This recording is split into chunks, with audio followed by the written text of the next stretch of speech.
যুগে যুগে নবীরা এই ইসলামের হেফাজত করেছেন, ইসলামের হেফাজতের জন্য জীবন বাঁচিয়ে রেখেছেন। সর্বশেষ আমার নবী, তার উপর আক্রমণ হয়েছে, তার ইজ্জতের উপর আক্রমণ হয়েছে, তার সাহাবাদের উপর আক্রমণ হয়েছে। আবু জেহেলরা আক্রমণ করেছে, উতবা সাইবারা আক্রমণ করেছে, জামানার ইহুদিরা আক্রমণ করেছে, মুনাফিকরা আক্রমণ করেছে, চতুর্মুখী আক্রমণ করেছে।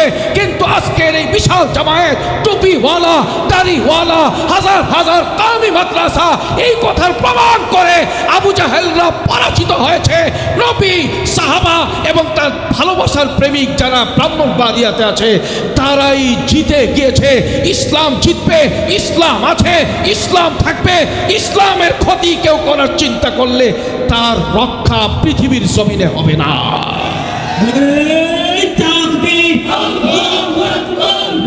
মালিক, খাওয়ানের মালিক আল্লাহ, চালানের মালিক আল্লাহ। এই ঈমান, এই শক্তি, এই ঈমানি চেতনা, এটা আমাদের সমাজে বেশি বেশি আলোচনায় আনতে হবে। কারণ বিগত 15-16 বৎসরের জালেম হাসিনা সরকার আল্লাহর নামের শক্তির আলোচনা করতে স্বাধীনভাবে আলেম উলামাদেরকে বাংলাদেশে দিয়ে দেয় নাই। জায়গায় জায়গায় তারা জুলুম করেছে, নির্যাতন করেছে, প্রত্যেকটা মানুষের উপরে জুলুম করেছে।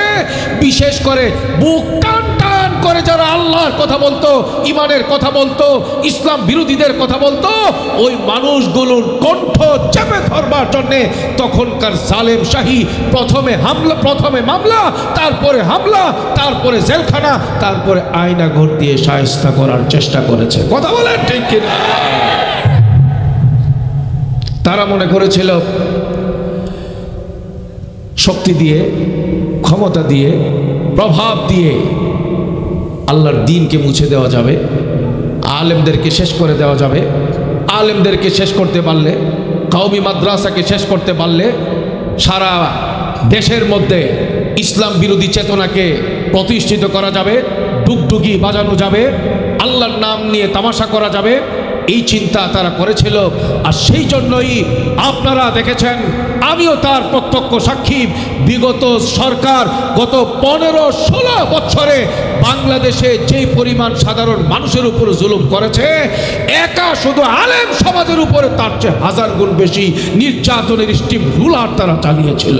কথা বলেন ঠিক কিনা? কওমি মাদ্রাসাকে তারা টার্গেট করেছিল। যারা মাহফিলে সাহস নিয়ে কথা বলতেন, বুক ফুলিয়ে কথা বলতেন, তাদের নাম পোস্টারে থাকলে সেখানে ওই সকল বক্তাদেরকে যাইতে নিষেধাজ্ঞা জারি করা হতো। কথা বলেন ঠিক কিনা? বলেন আপনারা। সারা দেশের আলেম ওলামাদের উপরে যেই পরিমাণ জুলুম হয়েছে, সারা দেশের মাদারিসের উপরে যেই পরিমাণ জুলুম হয়েছে, একা ব্রাহ্মণবাড়িয়ার মাটিতে তার চেয়ে বেশি জুলুম নির্যাতন হয়েছে। ব্রাহ্মণবাড়িয়ার একটা কুলাঙ্গার ছিল, ওই কুলাঙ্গারের কারণে আমাদের 2021 সালে মূর্তি বিরোধী যে আন্দোলন হয়েছিল, 14 থেকে 15টা শাহাদত এর লাশ পড়ে গিয়েছিল। এরপরেও বিচার তো আমরা পাই নাই। উল্টা যারা বিচার প্রার্থী হবে তারা যেন মুখ খুলতে না পারে, তাদের সকলের বিরুদ্ধে, কারো বিরুদ্ধে 20টা, কারো বিরুদ্ধে 25-30টা, কারোর উপরে 50টা পর্যন্ত মামলা ঠেকিয়ে কাউকে ঘরে থাকতে দেয় নাই। কেউ ইরি খেতে, কেউ নৌকায়, কেউ দেশের ভিতরে, কেউ দেশের বাইরে, বিভিন্ন জায়গায় পলায়ন করে বছর কি বছর কাটাতে বাধ্য হয়েছিল। কথা বলেন ঠিক কিনা? চোখের পানি ছেড়ে আল্লাহকে বিচার দেওয়া ছাড়া, আল্লাহর কাছে নালিশ দেওয়া ছাড়া ব্রাহ্মণবাড়িয়াবাসীর আর কোনো উপায় ছিল না। আর কোনো উপায় ছিল না। ওলামাদের আর কোনো উপায় ছিল না। কোথায় যাবে? কার কাছে যাবে? যেই পরিমাণ জালেম ছিল, এর চেয়ে বেশি মুনাফিক ছিল। কথা বলেন ঠিক কিনা? যদিও গত 5 তারিখে, আগস্টের 5 তারিখে জালেম শাহী যদিও পালাইছে, মুনাফিক কিন্তু পালায় নাই। রাতারাতি জামা পাল্টায় ফেলাইছে। ঠিক নেই? রাতারাতি জামা পাল্টায় ফেলাইছে। এই জামানায় শুধু না, এই সারা দুনিয়া সৃষ্টির পর থেকে দ্বীন এবং ইসলামের ক্ষতি যা হয়েছে, কাফের বেঈমানদের দ্বারা যতটুকু হয়েছে, মুনাফিকদের দ্বারা এর চেয়ে বেশি ক্ষতি হয়েছে দ্বীন এবং ইসলামের। চিনতে হবে মুনাফিক, চিনতে হবে খাঁটি ঈমানদারকে। আগস্টের 5 তারিখের এই ঘটনা বাংলাদেশের প্রত্যেকটা জনগণের জন্য শিক্ষণীয় ঘটনা। যারা আল্লাহর বিরুদ্ধে কার্যক্রম চালিয়েছে, যারা ইসলামের বিপক্ষে অবস্থান নিয়েছে, তাদের জন্য যেমন শিক্ষণীয় ঘটনা। দুপুরবেলা খাবার রান্না হয়েছে, কিন্তু খাবার খায়া পালাইতে পারে নাই। কথা বলেন ঠিক কিনা? আল্লাহ খাওয়াইলে খাইতে পারে, না খাওয়াইলে খাওয়ার কোনো সুযোগ নাই। আলেমদের বিরুদ্ধে অবস্থান নিয়েছে, আর দেশি বিদেশি তারা টাকা পয়সা তাদের পকেটে নেওয়ার চেষ্টা করেছে। এত পরিমাণ টাকার মালিক হয়েছিল তখনকার জালেম শাহী এবং তাদের দূষর চেলা চামুন্ডারা, ব্যাংকে ওই টাকা রাখার মতো জায়গা ছিল না, বিদেশে পাচার করছে। আর এই পাচার করার টাকাকে হালাল করবার জন্য উলিপুরি সাহেব হুজুরে দেশের 1 নম্বর দুর্নীতিবাজ বইলা মামলা দিছে। উলিপুরি সাহেব হুজুর নাম শুনছেন নি আপনারা? দেখছেন নি? হাজার হাজার কোটি টাকার মালিক না, লুঙ্গি পয়রা সাদা সিধা হাঁটে, ঠিক না? দেশের সর্বোচ্চ সম্মানিত শ্রেণী হলেন উলামায়ে কেরাম, এবং উলামায়ে কেরামের মধ্যে আমাদের সকলের প্রাণ, মাথার তাজ, মুরব্বী শূন্য আমাদের এই বাংলাদেশে অল্প কয়েকজন মুরব্বী যারা বেঁচে আছেন, তাদের মধ্যে অন্যতম মুনাজেরে জামান আল্লামা নুরুল ইসলাম উলিপুরি দামাত বারাকাতুহুম। বাংলাদেশের এক কালামানিক আর কোনো দুর্নীতিবাজ বাংলাদেশে পায় নাই। 116 জন কওমি মাদ্রাসার উল্লেখযোগ্য প্রভাবশালী সকলের মাথার তাজ মুরব্বিয়ানে কেরামের নামকে দুর্নীতিবাজদের তালিকায় এনেছে, এবং 1 নম্বরের দুর্নীতিবাজের নামে আনছে আল্লামা নুরুল ইসলাম উলিপুরি সাহেবের নাম। আচ্ছা কোন দেখি হ্যাঁ কি করলে মজা লাগবো? আমাদের হাতে কোনো শক্তি নাই, সামর্থ্য নাই, আল্লাহর শক্তির সামনে কেউ দাঁড়াতে পারে? কথা বলেন, বলেন কথা। এ কালো মানিকরা এবং দরবেশরা তারা চিন্তা করেছিল আমরা আমাদের ক্ষমতাকে পাকাভুক্ত করে চিরদিন আমরা সুখে থাকব, আমাদের সুখ আমাদের হাত থেকে, আমাদের কাছ থেকে কেউ কেড়ে নিতে পারবে না, চিরদিন আমরা ক্ষমতার চেয়ারে বসবো, আমাদের ক্ষমতা আমাদের কাছ থেকে কেউ ছিনায় নিতে পারবে না। কিন্তু এই দেশ সাক্ষী, গত 5 তারিখ সাক্ষী, আগস্টের 5 তারিখ সাক্ষী, আল্লাহকে যারা মানে নাই, নবীকে যারা মানে নাই, আলেমদের উপর নির্যাতন যারা করেছে, ইসলামের বিরুদ্ধে যারা অবস্থান নিয়েছে, আলেমদেরকে কলঙ্কিত করবার চেষ্টা যারা করেছে, গোটা রাষ্ট্রযন্ত্রকে ব্যবহার করে এই দেশের কওমি এবং দেওবন্দি উলামায়ে কেরামকে হেনস্থা করার চেষ্টা যারা করেছে, তাদের পরিণতি কেউ নৌকায় গিয়াও তারা আশ্রয় পায় নাই, জেলখানায় মাথার মধ্যে হেলমেট পরায়া আদালতে তাদেরকে সুরের মতো উঠানো হয়। আর কারো কারো পরিণতি এমন হয়েছে কলা পাতায় শুয়ে থাকে, এরপরেও কলা পাতায় শুইবার মতো জায়গা তাদের হয় না। কথা বলে ঠিক কিনা? তুইজ্জু মান তাশা ওয়া তুযিল্লু মান তাশা বিয়াদিকাল খায়র ইন্নাকা আলা কুল্লি শাইইন কাদির। তুইজ্জু মান তাশা, আল্লাহ যাকে চান ইজ্জত দিতে পারেন, যাকে চান আল্লাহ তাআলা বেইজ্জতি করেন। ইজ্জত দেওয়ার ক্ষমতাও আল্লাহর, বেইজ্জতি করার ক্ষমতাও আল্লাহর। ক্ষমতার চেয়ারে ইজ্জতের সাথে বসানোর ক্ষমতাও একমাত্র আল্লাহর হাতে। বাংলাদেশে কুফুরি কথা বহুত হয়েছে, স্লোগান বহুত দিছেন, জনগণ এই ক্ষমতার একমাত্র উৎস। এটা কি ইমানি কথা না কুফুরি কথা? আসতে বলে এই ইমানি কথা না কুফুরি কথা? ক্ষমতায় বসানোর একমাত্র উৎস জনগণ না আল্লাহ? আমাদের পরিষ্কার কথা, পিছনে যারা আকাম কোকাম করছে তাদের শিক্ষা তারা হয়তো নিবে। আগামী দিনেও যদি যারা নির্বাচনে পাশ করে ক্ষমতায় আসবে আর তারা ইসলাম বিরোধী কোনো ষড়যন্ত্রে লিপ্ত হওয়ার চিন্তা করে, আমাদের আলেম ওলামা বৈষম্য বিরোধী ছাত্ররা তারা 1 মিনিটে বসে থাকবে না, 2-4-5 দিন লাগবো না। এখন কিন্তু আমরা বুঝে গেছি বন্দুকের সামনে দাঁড়াইতে হয় কেমনে। কথা বলেন ঠিক কিনা?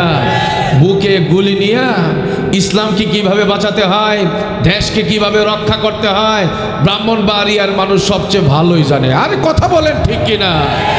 সুতরাং আগামী দিনে যদি বাংলাদেশে জনগণের ঈমান আকীদাকে ধ্বংস করবার পায়তারা কোন সরকারের কোন ব্যক্তি করতে চায়, এই দেশের ছেলেমেয়েরা স্কুলে পড়ে, কলেজে পড়ে, ভার্সিটিতে পড়ে, তাদের সিলেবাসকে হিন্দুয়ানি সিলেবাস করে ঈমান বিধ্বংসী সিলেবাসের মাধ্যমে তাদের ঈমান আকীদা নষ্ট করার চেষ্টা চিন্তা যদি কেউ করে, তাকে সমুচিত শাস্তি দেবার জন্য আমাদের ব্রাহ্মণবাড়িয়ার তৌহিদি জনতা আমরা 2 মিনিটও আমরা চিন্তা করব না যে আমরা নামবো কি নামবো না।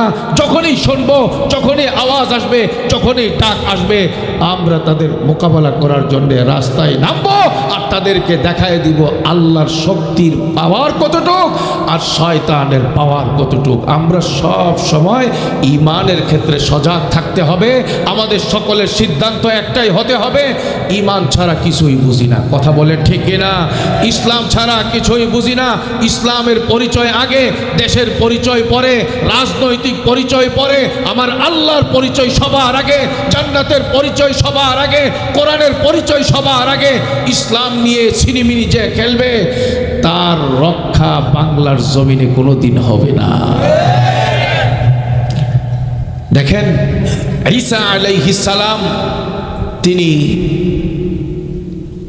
আশপাশের যারা ছিলেন তার সঙ্গে ঘরে, তাদেরকে লক্ষ্য করে বললেন, এ কঠিন মুহূর্তে ইসলামকে রক্ষা করার জন্য, আমার দ্বীনকে রক্ষা করার জন্য, আমার দ্বীনের সহযোগিতা করার জন্য, আল্লাহর দ্বীনের সহযোগিতা করার জন্য আনসার হতে কারা কারা প্রস্তুত? প্রত্যেকটা সাথী তারা প্রস্তুতির কথা, সিদ্ধান্ত তারা জানায় দিলেন। আল্লাহর কি কুদরতের কারিশমা! সবাই কোন সুবহানাল্লাহ, সবাই ঈমানে আওয়াজ দিয়ে কোন আল্লাহু আকবার। একসঙ্গে জুড়ে আওয়াজ দিয়ে আল্লাহকে খুশি করবার জন্য বুকের ভেতরের যত ঈমানি শক্তি আছে সবটা দিয়ে একসঙ্গে বলেন তো আল্লাহু আকবার। উপর থেকে ভিতরে ঢুকছে, দরজা খুলে দিছে। এখন বাহির থেকে ইহুদিরা সকলে মিলে তাদের সিদ্ধান্ত এখন বাস্তবায়ন করবে। ঈসা আলাইহিস সালামকে বাস্তবায়ন করবে, ঈসা আলাইহিস সালামকে হত্যার যে পরিকল্পনা সেটা বাস্তবায়ন করবে। আর কেউ না দেখলেও তো এই ষড়যন্ত্রের পরিকল্পনার খবরটা কে দেখতেছে? ভিতরে ঢুকছে, ঈসা নবীর উপর আক্রমণ করবে, কাম তো বইটা গেছে। যেটা ঢুকছিল এটা ছিল পুরা গ্রুপের নেতা, ওইটা যে ঢুকছে আর তো বেরোইতে পারে না। সুবহানাল্লাহ বলবেন না? ওইটা তো আর বেরোইতে পারে না, ওইটার ভিতরেই আছে। সবাই ঢুকছে, ঢুইকে দেখে আরে নবী তো আমাদের সামনে আসে, দেখা যায় যাকে চাই, যাকে খতম করার সিদ্ধান্ত আমাদের, সেই ঈসা নবী তো আমাদের সামনেই। সকলে মিলে ওই ঈসা নবীকে একসঙ্গে হামলা করে খুন করলো, তাকে মার্ডার করে দুনিয়া থেকে বিদায় দিল। আর তখনকার সময়ের ইহুদিরা তারা এই ভেবে তৃপ্তি নিল যে আমরা বেঁচে গেলাম, আমরা আমাদের মিশনকে সফল করে নিলাম, ঈসাকে বিদায় দিয়ে দিলাম, ইনজিলকে বিদায় দিয়ে দিলাম, আমাদের ধর্ম যেটা ছিল নবী মূসার মাধ্যমে আমরা পেয়েছি সেটাই আমরা নিয়ে চলতে পারবো। এখন আর আমাদের চলার পথের কোনো বাধা নাই, বাধাকে আমরা একসঙ্গে শেষ করে দিছি। কিন্তু আল্লাহ তাআলা কালামে পাকের আয়াতে বলেন যে যেটারে এরা সবাই মিলা মারছে এটা আসল ঈসা না, এটা নকল ঈসা। সুবহানাল্লাহ বলবেন না? আসল না নকল? ওয়ামা কাতালুহুম ওয়ামা সালাবু ওয়ালাকিন শুব্বিহা লাহুম ওয়া ইন্নাল্লাযীনা ইখতালাফু ফীহি লাফী শাক্কিম মিন মা লাহুম বিহি মিন ইলম ইল্লা ইত্তিবা'আয-যন্ন ওয়া মা কাতালুহু ইয়াকিনা বাল রাফা'াহু আল্লাহু ইলাইহি।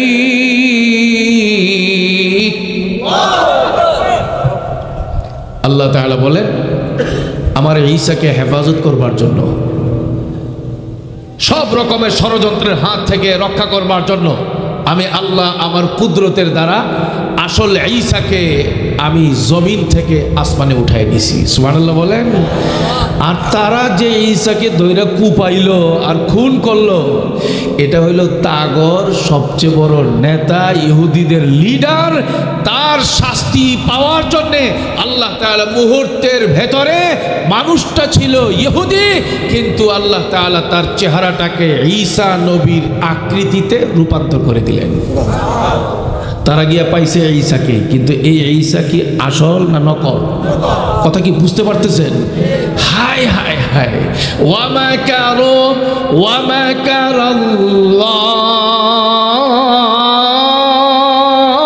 ওয়াল্লাহু খায়রুল। চক্রান্ত করে ইসলামকে নিঃশেষ করে দেওয়ার জন্যে, ইসলামকে নির্মূল করে যাওয়ার জন্যে, আর আল্লাহ তাদের সব কিছুর সমুচিত জবাব দেন তার নিজস্ব কুদরতের দ্বারা, কুদরতে আজিমার দ্বারা।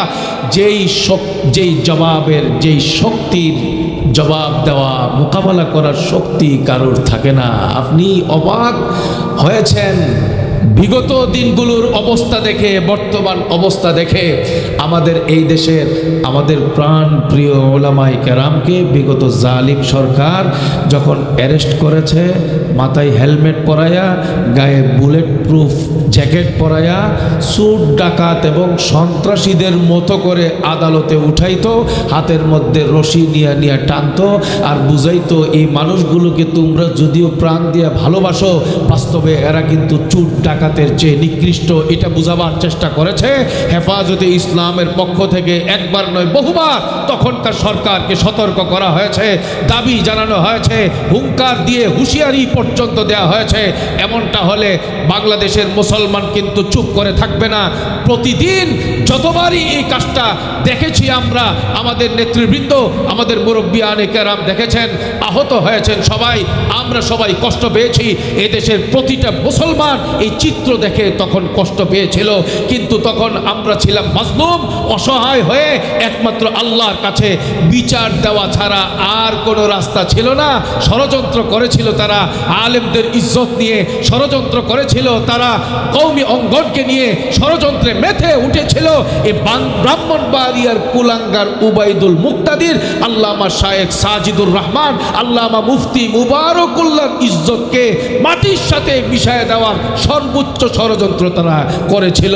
কিন্তু আলহামদুলিল্লাহ সাজিদুর রহমান সাহেবের একটা পশমের ক্ষতি করতে পারে নাই, মুফতি মুবারকুল্লাহ সাহেবের একটা পশমের ক্ষতি করতে পারে নাই, কিন্তু খেলোয়াড়দেরকে এখন আর খুঁজে পাওয়া যাইতেছে না। কথা বলে ঠিক না?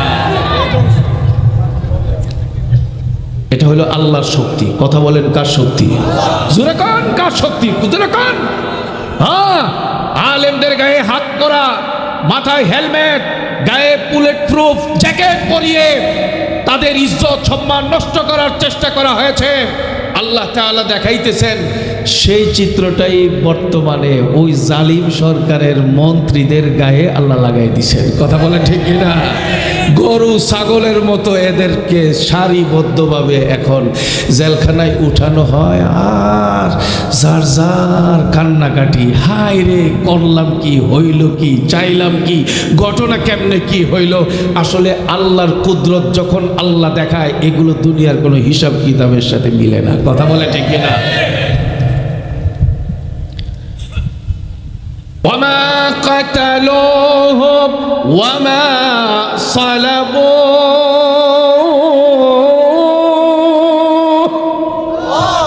ولكن شبه لهم। আল্লাহ তাআলা বলেন ঈসা নবীর জামানার ইহুদিরা তারা আনন্দ উল্লাস করতেছিল, উল্লাসে মেতে উঠেছিল। জামানার নবী ঈসা আলাইহিস সালামকে তারা খুন করে ফেলেছে, হত্যা করে ফেলেছে। আল্লাহ তাআলা কালামে পাকে জানায় দিলেন, ইহুদিরা আমাদের আসল নবী ঈসা আলাইহিস সালামকে বাস্তবিক অর্থে হত্যা করতে পারে নাই, সুলিতে চড়াইতে পারে নাই। যারা গলার মধ্যে টাই লাগায়, ঈসাই ধর্মের অনুসরণ করে, ঈসাই ধর্মের লোকেরা, খ্রিস্টান ধর্মের লোকেরা গলার মধ্যে টাই লাগায় আর হা হুতাশ আর আফসোস করে আমাদের নবী যিশু ঈসা তাকে হত্যা করে ফেলা হয়েছিল। আমার মাওলা বলেন, নবী ঈসাকে হত্যা করা সম্ভব হয় নাই, নবী ঈসাকে ফাঁসির কাস্টে ঝুলানো সম্ভব হয় নাই।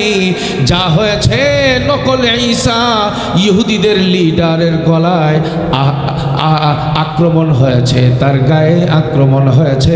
আল্লাহ তাআলা বলেন, ওয়ামা কাতালুহু ইয়াকিনা, আমি নিশ্চিতভাবে আমি আল্লাহ জানাই দিলাম, তখনকার জামানার ইহুদিরা ঈসা নবীকে হত্যা করতে পারে নাই।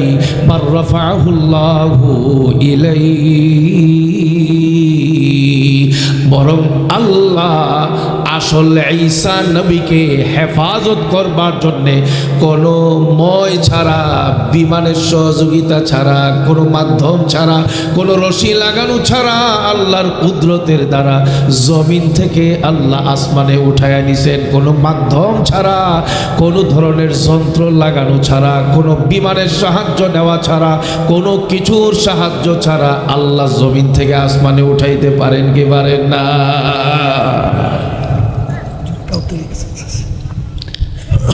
يريدون ليطفئوا نور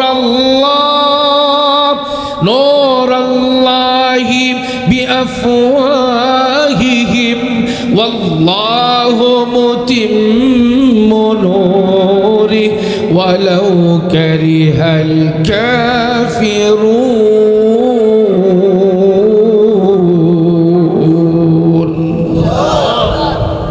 আল্লাহ তাআলা বলে দিছেন, হার জামানায় ইসলাম, ঈমান, নবী রাসূলদের বিরুদ্ধে যেই রকম ষড়যন্ত্র হয়েছে, আখিরি নবীর জামানায়ও ইসলাম বিরোধী শক্তি তারা ষড়যন্ত্র করতেই থাকবে। এই ষড়যন্ত্র বন্ধ হবে না। কিন্তু আল্লাহ তাআলা বলেন, হাজারো ষড়যন্ত্রের ভিতর দিয়া আল্লাহ ইসলামকে রক্ষা করবেন, আর একটা পর্যায়ে ইসলামকে আল্লাহ পূর্ণতা দান করবেন। পরিস্থিতি এমন হবে যে সারা বাংলাদেশে একজন অমুসলিম খুঁজে পাওয়া যাবে না। প্রত্যেকটা ঘরে ঘরে ইসলামের কালিমার আওয়াজ উচ্চারিত হবে। একজন হিন্দু খুঁজে পাওয়া যাবে না, একজন খ্রিস্টান খুঁজে পাওয়া যাবে না, একজন বৌদ্ধ খুঁজে পাওয়া যাবে না, একটা শাহরিয়ার কবির মুরগি সূরা একটাও খুঁজে পাওয়া যাবে না। গোটা ব্রাহ্মণবাড়িয়া, গোটা বাংলাদেশ নয়, গোটা পৃথিবী কিয়ামতের আগে উত্তর থেকে দক্ষিণ, পূর্ব থেকে পশ্চিম লা ইলাহা ইল্লাল্লাহর কালিমার ছায়াতলে আশ্রয় নেবে। সুবহানাল্লাহ। আল্লাহ যে বলছেন, আল্লাহর ওয়াদা যে সব মিশন বিফলে যাবে, ব্যর্থ হবে, আর আল্লাহর সিদ্ধান্তই বাস্তবায়ন হবে। ইসলাম আস্তে আস্তে করে আগাবে, পূর্ণতা লাভ করবে। এই সিদ্ধান্তের কিছু নমুনা বর্তমানে বোঝা যায়নি, কথা কয়, বোঝা যায়নি। এই মাহফিল দেখেন, 4 নম্বর, 4th বার্ষিক। তার মানে এর আগে এই মাদ্রাসার শিরোনামে এখানে মাহফিল হয় নাই, ঠিক না? এই মাদ্রাসা হয়েছে যে কয় বছরই হলো, এর আগে এই মাদ্রাসা এখানে ছিল না। বাংলাদেশে গত 5-7 বছর আগে মাদ্রাসার পরিমাণ যে সংখ্যা ছিল, 5-7 বছরের ব্যবধানে মাদ্রাসার সংখ্যা এখন ডবলের চেয়েও বেশি। হাফেজের সংখ্যা বাংলাদেশে যে পরিমাণ ছিল, 5-10 বছরের ব্যবধানে ঘরে ঘরে হাফেজ এই পরিমাণ তৈরি হয়েছে যে 10 বছর আগে সারা বাংলাদেশে হাফেজ যেই সংখ্যায় ছিল, এখন বর্তমানে তার চেয়ে অনেক গুণে বেশি। কম না বেশি? আলেমের পরিমাণ দিন দিন কমে না বাড়ে? মুফতি মুহাদ্দিসের পরিমাণ দিন দিন কমে না বাড়ে? বরঞ্চ আমি বলতে পারি, আমাদের স্কুলের ছেলে মেয়েদের ঈমান আকীদা নষ্ট করার চেষ্টা করা হয়েছে। কলেজ ইউনিভার্সিটির বন্ধুদের ঈমান আকীদা নষ্ট করার চেষ্টা করা হয়েছে। বাংলাদেশের টেলিভিশন থেকে নিয়ে যত পেপার পত্রিকা ছিল, সাংবাদিক পরিমণ্ডলে যারা কাজ করেছে, তাদের ক্ষেত্রেও আমরা দেখেছি ইসলামের প্রচার করবার চিন্তা তাদের মাথার মধ্যে ছিল না। কোথাও যদি ইসলাম বিরোধীদের 10-20 জনের কোনো মেলা হইতো, সেটাকে টেলিভিশনের পর্দায় বড় করে প্রচার করা হতো। লক্ষ লক্ষ ইমানদারদের কোনো মাহফিলের আওয়াজ তারা কোনোদিন প্রচার করতো না। কথা বলেন ঠিক কিনা? কোথাও যদি লা ইলাহা ইল্লাল্লাহ, নারায়ে তাকবীর, আল্লাহু আকবারের স্লোগান হতো, ওই হলুদ মিডিয়ার মানুষগুলো সেটাকে জঙ্গিবাদের ঘ্রাণ মানুষের সামনে, জঙ্গিবাদের তকমা লাগানোর চেষ্টা করত, জঙ্গিবাদের আখড়া বানিয়ে মানুষকে ভুল বুঝাবার চেষ্টা করত। আলহামদুলিল্লাহ, এই বিগত 15 বছরে আমরা ভুলের মধ্যে ছিলাম। আমরা ভেবেছিলাম স্কুল কলেজের ছেলেরা মনে হয় আমাদের হাতছাড়া হয়ে গেছে, ইউনিভার্সিটির বন্ধুরা মনে হয় হাতছাড়া হয়ে গেছে। এখন দেখি আলহামদুলিল্লাহ, শাহবাগে জয় শ্রীরামের উচ্চারণ হইতো, স্লোগান হইতো, যেখানে আমাদের কলেজ ইউনিভার্সিটির ভাই বোনরা সেখানে নারায়ে তাকবীর, আল্লাহু আকবারের স্লোগান দেয়। কথা বলেন ঠিক কিনা? এটা হলো আল্লাহর কুদরত। এই আওয়াজকে কেউ থামাতে পারবে না, এই আওয়াজকে কেউ রুখে দেওয়ার শক্তি নাই। এই সিলসিলা, এই ঈমানি চেতনা, এটা আল্লাহ হেফাজত করছেন, আল্লাহ হেফাজত করবেন। এই জন্য রাসূলুল্লাহ সাল্লাল্লাহু আলাইহি ওয়াসাল্লাম পরিষ্কার বলে দিয়েছেন, ইন্নাল উলামা ওয়ারাসাতুল আম্বিয়া ওয়া ইন্নাল আম্বিয়া লাম ইউয়ারিসু দিনারা ওয়ালা দিরহামা ওয়া ইন্নামা ওয়ারাসু আল ইলম। যুগে যুগে নবীরা এই ইসলামের হেফাজত করেছেন, ইসলামের হেফাজতের জন্য জীবন বাঁচিয়ে রেখেছেন। সর্বশেষ আমার নবী, তার উপর আক্রমণ হয়েছে, তার ইজ্জতের উপর আক্রমণ হয়েছে, তার সাহাবাদের উপর আক্রমণ হয়েছে, আবু জেহেলরা আক্রমণ করেছে, উতবা সাইবারা আক্রমণ করেছে, জামানার ইহুদিরা আক্রমণ করেছে, মুনাফিকরা আক্রমণ করেছে, চতুর্মুখী আক্রমণ করেছে। কিন্তু আজকের এই বিশাল জামায়াত, টুপিওয়ালা, দাড়িওয়ালা, হাজার হাজার কামি মাদ্রাসা এই কথার প্রমাণ করে আবু জাহেলরা পরাজিত হয়েছে। নবী, সাহাবা এবং তার ভালোবাসার প্রেমিক যারা ব্রাহ্মণবাড়িয়াতে আছে, তারাই জিতে গিয়েছে। ইসলাম জিতবে, ইসলাম আছে, ইসলাম থাকবে। ইসলামের ক্ষতি কেউ করার চিন্তা করলে তার রক্ষা পৃথিবীর জমিনে হবে না।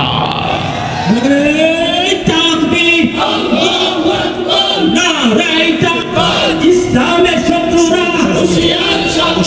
উলামায়ে কওমিয়া জিন্দাবাদ, জিন্দাবাদ, উলামায়ে দেওবন্দ জিন্দাবাদ, জিন্দাবাদ, জিন্দাবাদ, জিন্দাবাদ, উলামায়ে কওমিয়া, উলামায়ে দেওবন্দ জিন্দাবাদ, জিন্দাবাদ। ইসলামের শত্রুরা হুঁশিয়ার সাবধান, নারায়ে তাকবীর, আল্লাহু আকবার। সমাজে ভালো মানুষের পরিমাণ যেমন অনেক, বেজালের পরিমাণও অনেক বেশি। কথা বলেন ঠিক কিনা? আলেম সমাজে, আলেম পরিচয় যারা দান করে, সেখানে হাক্কানি, রব্বানি আলেম, নবীর ওয়ারিসের পরিমাণ যেমন বেশি, আলেমের নামেও কিন্তু বেজাল আছে না নাই? এজন্যে আপনাদের আমাদেরকে চিনতে হবে, রাস্তা বেছে নিতে হবে, সিদ্ধান্ত নিতে হবে কোন দিকে যাবেন আপনি। যেখানে স্বর্ণ পাওয়া থাকে, যেখানে টাকা পয়সার বান্ডেল থাকে, সেটাকেই খুব ভালো করে যত্ন করে রাখতে হয়, কারণ চোর ডাকাতের নজর সেটাতেই পড়ে। কথা বলেন ঠিক কিনা? যেহেতু বাংলাদেশে যুগ যুগ ধরে কওমি মাদ্রাসাকে শত্রুরা টার্গেট করছে, নাস্তিকরা টার্গেট করছে, ইসলাম বিরোধীরা টার্গেট করছে, মনে করতে হবে ঈমান ইসলামের মূল পাওয়ার হাউস মনে হয় কওমি মাদ্রাসা। কথা বলেন ঠিক কিনা? কওমি মাদ্রাসা বিক্রি হয় না। কওমের উলামায়ে কেরাম, উলামায়ে হাক্কানি, রব্বানিকে টাকার বিনিময়ে কেনা যায় না। সেটা একবার নয়, 1000 বার প্রমাণিত হয়েছে। আর সেই সাহাবায়ে কেরামের চেতনার প্রতীক হয়ে যারা কাজ করেন, আম্বিয়ায়ে কেরামের চেতনাকে সমাজে ব্যাপকভাবে বিস্তার করবার জন্য যারা কাজ করেন এবং কোরআন এবং হাদিসের এই দাওয়াতি মিশনকে ঘরে ঘরে পৌঁছাবার জন্য নিরলস প্রচেষ্টা যারা করেন, আমি মনে করি আমার সঙ্গে একমত হবেন, তারাই হচ্ছেন বাংলাদেশে এবং ব্রাহ্মণবাড়িয়াতে দেওবন্দি সিলসিলার মাদ্রাসার উলামায়ে কেরাম। আর সেই সিলসিলার মাদ্রাসাগুলো আছে বলেই আমরা সহি দ্বীন শিখতে পারছি, সহি দ্বীনের কথা শুনতে পারছি, সহি দ্বীনের কথা জানতে পারছি। আমি আপনাদেরকে জিজ্ঞেস করি, জামিয়া ইউনুসিয়া যদি আমাদের ব্রডকাস্ট হয়ে না থাকতো, আমরা সব কুফুরি ইসলাম বিরোধী সকল ষড়যন্ত্রের মোকাবেলা করা আমাদের পক্ষে সম্ভব ছিল? জামিয়া ইউনুসিয়া ঈমান রক্ষার জন্য মার্কাজ হিসাবে কাজ করে। জামিয়া ইউনুসিয়া সহ আমাদের ব্রাহ্মণবাড়িয়ার ভেতরে বড় বড় দাওরে হাদিস মাদ্রাসাগুলো যার যার এলাকায় দ্বীনের সব কথাগুলো সহিভাবে পৌঁছাবার চেষ্টা করে। ঈমান বিরোধী যত ফিতনা মাথা চারা দিয়ে উঠে তার মোকাবেলা করবার জন্যে মেম্বাররা ময়দানে নামে পড়ে, এলাকাবাসী ময়দানে নামে পড়ে। সবার আগে নিজের জীবন বাজি রেখে ইসলামের হেফাজতের জন্যে, বাতিলের মোকাবেলা করবার জন্যে কওমি দেওবন্দি উলামারা সবার আগে ময়দানে নামে। কথা বলেন ঠিক কিনা? সেজন্যে কাদিয়ানীদের মোকাবেলা করবার জন্যে, বেদাতীদের মোকাবেলা করবার জন্যে, ইসলাম বিরোধী শক্তির মোকাবেলা করবার জন্যে, নাস্তিক মুরতাদদের মোকাবেলা করবার জন্যে, যত রকমের ফিতনা আছে, যত ফিতনা নতুন করে সৃষ্টি হবে, তাদের মোকাবেলা করবার জন্যে হাক্কানি দেওবন্দি উলামায়ে কেরামের সঙ্গে ঐক্যবদ্ধ থেকে তাদের পক্ষ থেকে যে কোনো ডাক আসবে তাদের ডাকে সাড়া দিয়ে ময়দানে নামার জন্যে, প্রয়োজনে রক্ত দিতে, প্রয়োজনে জীবন দেওয়ার জন্য আমরা সবাই প্রস্তুত থাকার চিন্তা ভাবনা করতে পারি ইনশাআল্লাহ। আল্লাহ এই হাতগুলোকে ঈমানের জন্য কবুল করেন, আপনার রাহে আত্ম উৎসর্গ করবার জন্য আপনি কবুল করেন। আয় আল্লাহ।